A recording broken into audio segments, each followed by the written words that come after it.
कैसे हैं आप लोग? ठीक है, चलिए उम्मीद करता हूँ आप लोग मस्त होंगे। हम लोग क्या कर रहे हैं, आधुनिक भारत का इतिहास पढ़ रहे हैं। आधुनिक भारत के इतिहास में हम लोग कई सारे वीडियो देख चुके हैं। उसमें हम लोग बक्सर का युद्ध देख रहे हैं, प्लासी के युद्ध देखें, प्लासी के युद्ध के कारण परिणाम को देखते हुए असफलता के कारण को भी देखें, घटनाक्रम को भी देखते हुए आगे बढ़े और फिर हम बक्सर के युद्ध तक पहुँचे। बक्सर के युद्ध की हम पृष्ठभूमि देख चुके हैं और उसके जो कारण थे बक्सर के युद्ध को उसको भी देख चुके हैं। साथ ही साथ हम लोग उसके घटनाक्रम के बारे में भी तो देखे हैं। घटनाक्रम के बारे में ये देखें कि कब युद्ध हुआ, किन किन किन के मध्य हुआ। ठीक है, हेक्टर मुंडो के साथ हुआ था और 3 लोग शुजाउद्दौला हुआ और अब वहाँ के मीर कासिम और मुगल बादशाह शाह आलम द्वितीय के साथ युद्ध हुआ और जिसमें हेक्टर मुंडो विजय हुआ और ये लोग पराजित हुए। तो यहाँ तक हम लोग देख चुके थे। ये अक्टूबर 1764 की बात है। तो यहाँ तक कल बात हो गई थी। आज हम लोग थोड़ा देखेंगे, जब ये हारे हैं तो कुछ संधि होंगी, तो उन संधियों के बारे में आज देखेंगे। ठीक, कोई परेशानी तो नहीं है? तो इससे पहले आप लोग उसको देखिएगा, कारण को देख लीजिएगा, उसकी पृष्ठभूमि देख लीजिएगा, घटनाक्रम को देख लीजिएगा। बक्सर के युद्ध के बारे में बात हो रही, ठीक है, उसकी पृष्ठभूमि देखिएगा, फिर कारण देखिएगा और फिर घटनाक्रम बताया गया है। पृष्ठभूमि 3-4 पॉइंट बताए गए हैं, फिर इसके बाद कारण में भी 4-5 पॉइंट बताए गए हैं कि कारण क्या क्या थे उस समय, और फिर इसके बाद हम लोग देखें घटनाक्रम के बारे में। घटनाक्रम के बारे में भी देख चुके हैं। ठीक, तो आइए आज चलते हैं हम लोग उस जो घटनाक्रम में हम लोग ये देखें कि हार चुके हैं। जब हारेंगे तो संधियाँ भी होंगी, तो उन संधियों के बारे में हम लोग थोड़ा देख लेते हैं। ठीक, तो आइए हम लोग लिखते हैं। तो आज हम लोग क्या देखेंगे, बक्सर के युद्ध में फिर हारे हैं, कौन कौन हार चुके हैं। मीर कासिम हारा, क्योंकि ये नवाब नहीं तो इससे मतलब नहीं होगा। मीर कासिम और एक हमारे मुगल बादशाह, ठीक है, जो मुगल बादशाह हैं वो भी हार चुके हैं, जिसे शाह आलम द्वितीय, और अवध के नवाब भी हार चुके हैं, जिसे शुजाउद्दौला। ये तीनों हार चुके हैं। कल हम लोग यहाँ तक देख चुके थे। तो ये तीनों हार चुके हैं। चूंकि मीर कासिम कहीं का नवाब नहीं तो इसके साथ संधि हुई नहीं, हुई किनके साथ, मुगल बादशाह और अवध के नवाब के साथ। ठीक, तो आज हम उसी को देखेंगे। अवध के नवाब के साथ हुआ है, बंगाल के नवाब के साथ हुआ है। बंगाल का नवाब उस समय नजमुद्दौला बन गया है, क्योंकि मीर जाफर की मृत्यु हो चुकी है, तो नजमुद्दौला को बैठाया गया नवाब के रूप में। ठीक, तो आइए हम लोग ये जितनी संधि हुई है मुगल बक्सर के युद्ध के बाद जो संधि हुई उनके बारे में देखते हैं। संधियां,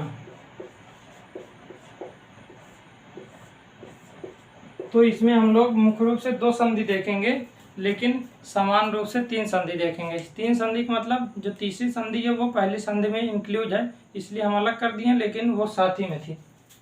तो इसमें हम 3 संधि देखेंगे। पहला क्या देखेंगे, इलाहाबाद की प्रथम संधि। इलाहाबाद की प्रथम संधि।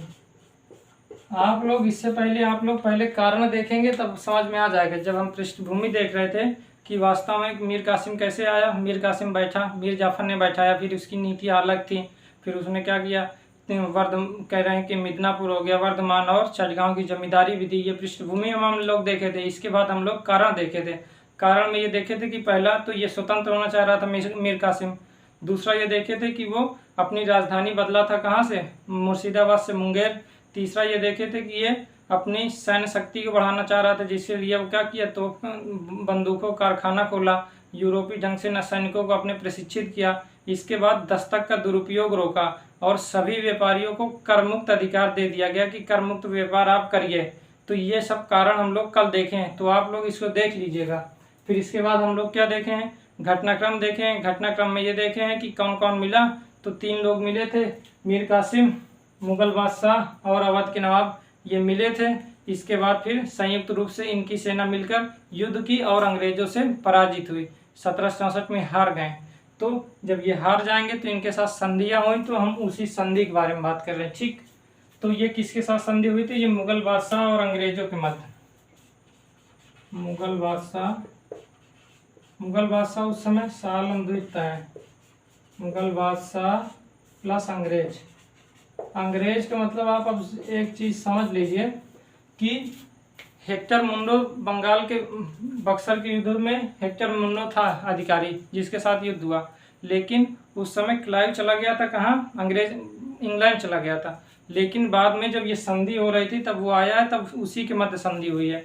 तो क्लाइव आकर संधि करता है। ये जो संधि हुई है, इलाहाबाद की प्रथम संधि, द्वितीय संधि, ये सब संधि किसके साथ हो रही है? ये एक तो मुगल बादशाह, पहली संधि मुगल बादशाह और अंग्रेज अधिकारी या गवर्नर कह सकते हैं कि क्लाइव, और दूसरी संधि भी किसके साथ होगी? दूसरी संधि जो शुजाउद्दौला और क्लाइव के मध्य होगी। जो और तीसरी संधि का मतलब बंगाल के साथ भी कुछ संधि हुई है जो इसी के साथ इंक्लूड है, लेकिन हम लोग अलग लेके चलेंगे। ठीक, तो ये मुगल बादशाह और अंग्रेजों के मध्य जो संधि हुई इसमें क्या क्या कहा गया, इसको देख लेते हैं। ये नंबर आप लिखिएगा। इसमें ये कह दिया गया कि देखिए अब मुगल बादशाह हार चुके हैं, तो जो जो भी मांगेंगे अब देना पड़ेगा मुगल बादशाह को। तो अंग्रेजों ने क्या किया? अंग्रेजों ने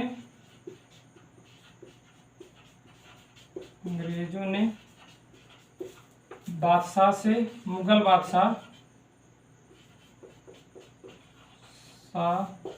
से जमींदारी ले ली। कहाँ कहाँ की? बंगाल, बिहार, उड़ीसा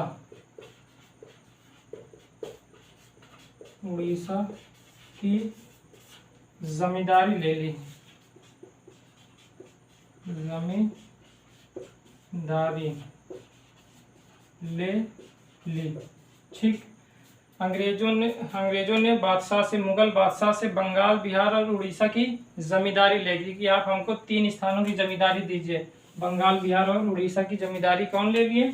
अंग्रेज ले लिए। किससे लिए? मुगल बादशाह। मुगल बादशाह कौन है? शाह आलम द्वितीय हैं। इसी में दूसरा बी पॉइंट लिखिए। क्या किए अंग्रेजों ने जब इसकी जमींदारी ली? इसके लिए क्या कहें? अंग्रेजों ने मुगल बादशाह को कहा गया कि वार्षिक पेंशन हम देंगे। वार्षिक पेंशन कितना होगा? 26 लाख। वार्षिक पेंशन कितना देंगे? 26 लाख रुपए वार्षिक पेंशन होगी। एक साल में कितना? 26 लाख रुपए पहुंचा देंगे अंग्रेज, और यहाँ की जमींदारी पूरी ले ली। जमींदारी का मतलब पूरी तरीके से वहाँ के दीवानी मामले की बात हो रही है। ठीक है, दीवानी मामला मतलब पैसा वैसे की बात हो रही है। तो यहाँ की जमींदारी ले ली बंगाल, बिहार, उड़ीसा की अंग्रेज। तो इसके बदले क्या किया? मुगल बादशाह को कहा गया, मतलब अंग्रेज कहें कि हम आपको वार्षिक जो पेंशन के रूप में देंगे इसके स्थान पर, कि बंगाल, बिहार, उड़ीसा की जमींदारी आपने दी है, तो इसके बदले हम क्या करेंगे? वार्षिक पेंशन के रूप में 26 लाख रुपए हम पहुंचाया करेंगे। हर वर्ष कितना पहुंचाएंगे? 26 लाख रुपए आपको पहुंचा देंगे। तो दूसरा ये हुआ। तीसरा कह सकते हैं इसमें से लिखिए कि अंग्रेजों ने क्या किया? अवध से कड़ा और इलाहाबाद लेकर क्या कर दिया गया? मुगल बादशाह को दे दिया गया। तो कड़ा व इलाहाबाद तो किसको दे दिया गया? मुगल बादशाह को। मुगल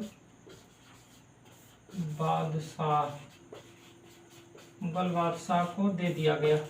तो आप लोग क्या लिखेंगे इसमें? लिखेंगे अंग्रेज अवध से कड़ा और इलाहाबाद लेकर मुगल बादशाह को दे दिया गया। ठीक, इतना तीसरा लिखेंगे। तीसरा क्या लिखेंगे? फिर से लिखिए, अंग्रेज कड़ा और इलाहाबाद लेकर मुगल बादशाह को दे दिया। किससे लिया गया? अवध।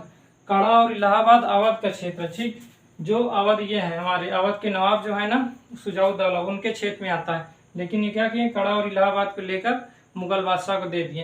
तो ये इलाहाबाद की प्रथम संधि है। प्रथम संधि में ये मुख्य रूप से जानने की बात थी। तीसरा का ये मुख्य रूप से 3 ही लिखना है, लेकिन एक और लिखना चाहें तो ये कह सकते हैं कि निजामत मामले। निजामत का मतलब सैनिक मामले। ठीक है, निजामत मतलब सूबेदार हो गया। पूरी सैनिक क्षमता के बारे में हो रही है। सैनिक क्षमता के बारे में ये कहा गया कि मुगल बादशाह क्या किए? पैसा भी दिए हैं कि आप अपनी सैनिक क्षमता, अंग्रेज कहें सैनिक क्षमता मजबूत करनी है, तो मुगल बादशाह पैसा भी दिए हैं कि आप सैनिक क्षमता मजबूत करिए और हम पैसा देते हैं। तो पैसा भी दिए हैं ऐसी बात नहीं, लेकिन उसे लिखिए मत, केवल ये 3 पॉइंट आप लोग लिख लीजिए।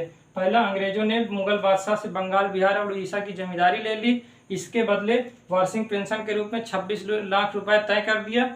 और तीसरा, कड़ा और इलाहाबाद को मुगल बादशाह को दे दिया। किससे लिया? अवध से लिया। कौन दिए? अंग्रेज दिए। किसको दिए? मुगल बादशाह। सालम द्वित्व को दिए। कोई परेशानी तो नहीं, इतना लिख लीजिएगा, ठीक है। चलिए आगे चले, रफ करते हैं। चलिए ये था हमारा, ठीक। अब हम थोड़ा देखते हैं दूसरी संधि। दूसरी संधि के बारे में थोड़ा देख लेते हैं।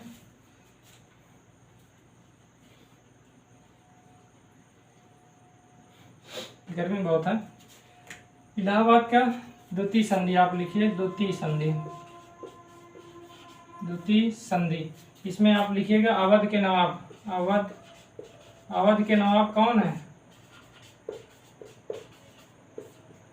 अवध नवाब प्लस अंग्रेज। अवध नवाब उस समय हमारे शुजाउद्दौला, कल देख चुके हैं ना, शुजाउद्दौला मुगल बादशाह शाह आलम द्वितीय हैं और अवध के नवाब शुजाउद्दौला, तो इनके मध्य हो रही है।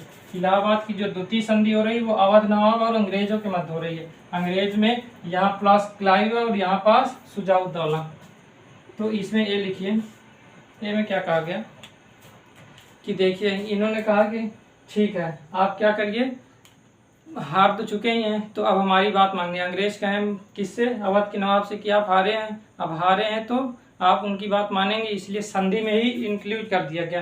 कहा गया कि हर्जाने के रूप में पैसा बहुत ढेर सारा दिए। अवध के नवाब क्या किए? अवध के नवाब हर्जाने, हर्जाने का मतलब होता है कि उनको जो क्षति हुई है उसके बदले अब आप पैसा दीजिए। हर्जाने के रूप में क्या किए? पैसा दिए, के रूप में अत्यधिक राशि, अत्यधिक राशि दी, राशि अंग्रेजों को दी। कहते हैं 50 लाख रुपए लगभग दिया गया है। 50 लाख रुपए युद्ध हर्जाने के रूप में इनको दिया गया। तो अवध के नवाब हर्जाने के रूप में अत्यधिक राशि अंग्रेजों को दी। अत्यधिक राशि पर लगभग 50 लाख रुपए कहते हैं क्या दिए? अवध के नवाब शुजाउद्दौला क्लाइव को दिया। किस लिए? उसके हर्जाने के रूप में, क्योंकि वो युद्ध लड़े हैं, युद्ध लड़ने में क्षति होगी कई सारी, तो उस क्षति को पूर्ति के लिए क्या करेंगे? अंग्रेज डिमांड रखेंगे कि बहुत ढेर सारा हमको पैसा दीजिए, तो पैसा फिर अवध के नवाब देते भी हैं। ठीक, पहला पॉइंट ये हो गया। दूसरा लिखिए बी, इनसे क्या लेकर? अवध के नवाब से कड़ा, इनसे क्या लिया गया? अवध के नवाब से क्या लिया गया? कड़ा व इलाहाबाद। इससे पहले वाले पॉइंट में देख चुके हैं, कड़ा प्लस इलाहाबाद। इलाहाबाद को लेकर किसको दे दिया गया? मुगल बादशाह को। ठीक, इनसे छीन लिया गया मुगल बादशाह। अब यहाँ पास जो पूरी तरीके से नियंत्रण होगा वो मुगल बादशाह का होगा, ना कि अवध के नवाब का होगा। ठीक, तो अवध के नवाब को, अवध के नवाब से अंग्रेज अवध के नवाब से कड़ा व इलाहाबाद लेकर मुगल बादशाह को दे दिए। इतनी बात है। ये सेकंड पॉइंट। फर्स्ट में भी था, फर्स्ट में इसलिए था क्योंकि जिसको मिला है उसकी बात हो रही है, और सेकंड में ये बात हो रही है कि जो दे रहा है, दे कौन रहा है? अवध का नवाब। और फर्स्ट में क्या है? जो ले रहा है, ले कौन रहा? मुगल बादशाह। ठीक, तो अवध के नवाब से कड़ा व इलाहाबाद लेकर मुगल बादशाह को दिया गया। ये संधि में ही कह दिया गया कि आप देंगे, और कौन कह रहा है? अंग्रेज कह रहे हैं कि आप देंगे। अंग्रेज के समय मतलब संधि कौन कर रहा है? क्लाइव कर रहा है। ठीक, तो अवध के नवाब कड़ा व इलाहाबाद मुगल बादशाह को दे दिया। रफ कर देंगे दोनों पॉइंट। तीसरा पॉइंट आप लिखिए, ये दोनों पॉइंट लिख लीजिएगा। तीसरा पॉइंट लिखिए सी में क्या करेंगे? इन्होंने कहा कि अब अवध की सुरक्षा हमारी जिम्मेदारी है। अंग्रेज क्या कहें? अंग्रेज ये कह रहे हैं कि देखिए भाई, अब आपकी सुरक्षा हमारी जिम्मेदारी है। अंग्रेज अवध की सुरक्षा की जिम्मेदारी ली। अवध की सुरक्षा की जिम्मेदारी अपने ऊपर ले ली। और क्या कहें कि जो अंग्रेजी सेना का रख रखाव के लिए पैसा कौन देगा? अंग्रेजी सेना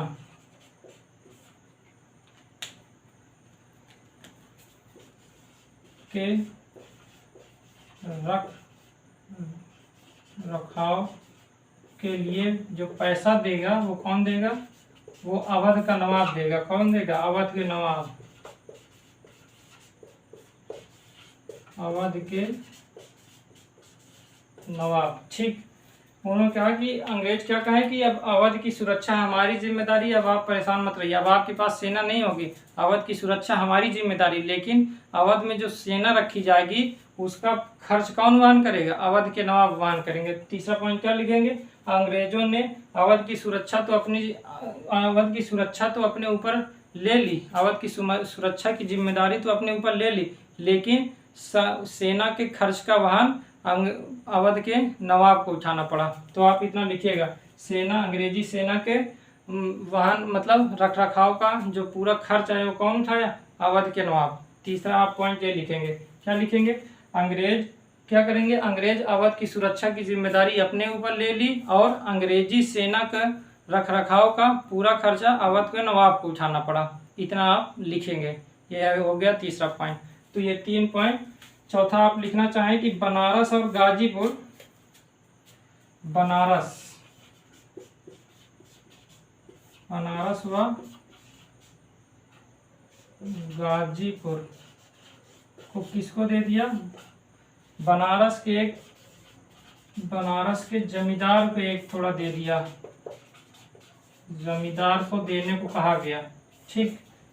बनारस के एक जमींदार थे, बनारस व गाजीपुर को बनारस के जमींदार को देने को कहा गया। इसी संधि में कह दिया गया कि बनारस और गाजीपुर एक बनारस के जमींदार थे। वो जमींदार क्या हुए कि वो जमींदार अंग्रेजों की सहायता किए थे युद्ध के समय, जब बक्सर का युद्ध हो रहा था तब अंग्रेजों की सहायता की, जिस कारणवश क्या हुए, इस जमींदार को बनारस और गाजीपुर की पूरी जमींदारी दे दी, लेकिन इस पर जो नियंत्रण होगा बनारस और गाजीपुर पर जो नियंत्रण होगा वो अवध के नवाबी का होगा। तो मतलब इन दोनों पर नियंत्रण किसका होगा? अवध के नवाब शुजाउद्दौला का ही होगा, लेकिन इसकी पूरी जमींदारी अब इसके नियंत्रण में दे दी कि आप मतलब खुश होकर, क्योंकि सहायता किए थे, जब सहायता करेंगे तो एक प्रकार से क्या होगा?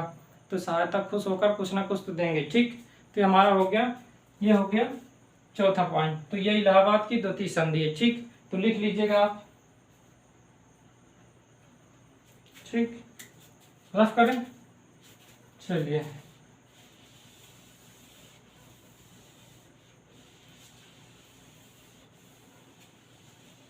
आप थोड़ा बंगाल का थोड़ा देख लेते हैं, रफ कर दें इतना।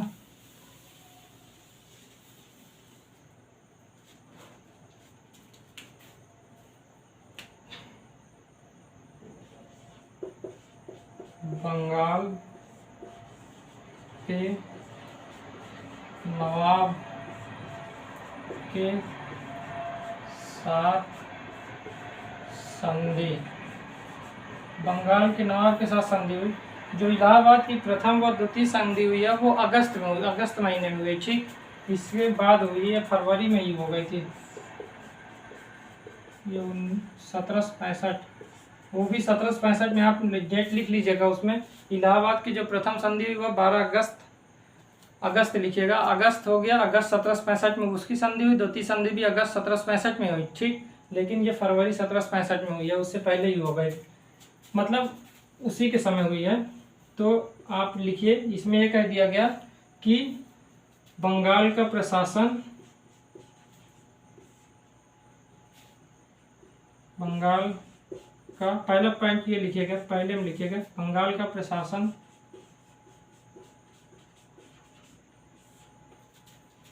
नायब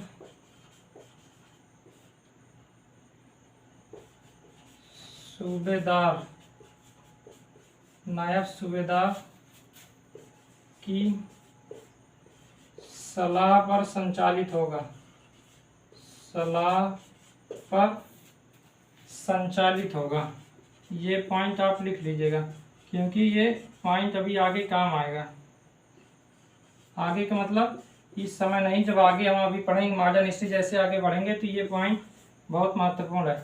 और जो उसमें सेना की बात थी ना, बनारस, उससे पहले सेना की जो तीसरा पॉइंट है द्वितीय संधि में, वो भी महत्वपूर्ण है, बाद में देखा जाएगा।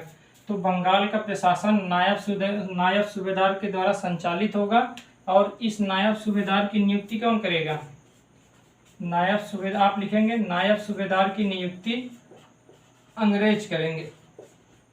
ठीक, तो अब क्या हुआ, अब नजमुद्दौला जो बक्सर की 1765 में कौन बन गया है? नजमुद्दौला बन चुका है। ये किसके साथ होती है? बंगाल के नवाब की संधि। आप यहाँ पास लिखना चाहें तो लिखिए नजमुद्दौला, नजमुद्दौला प्लस अंग्रेज, इनके मध्य होती है। ठीक, नजमुद्दौला व अंग्रेजों के मध्य क्या होती है?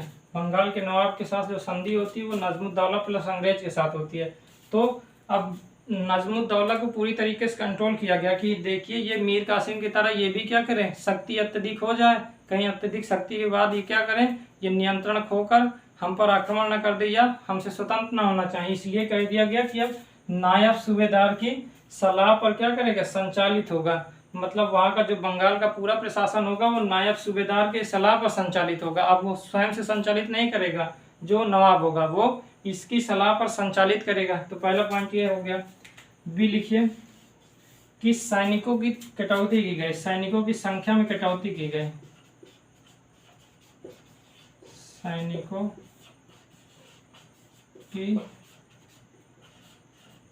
संख्या में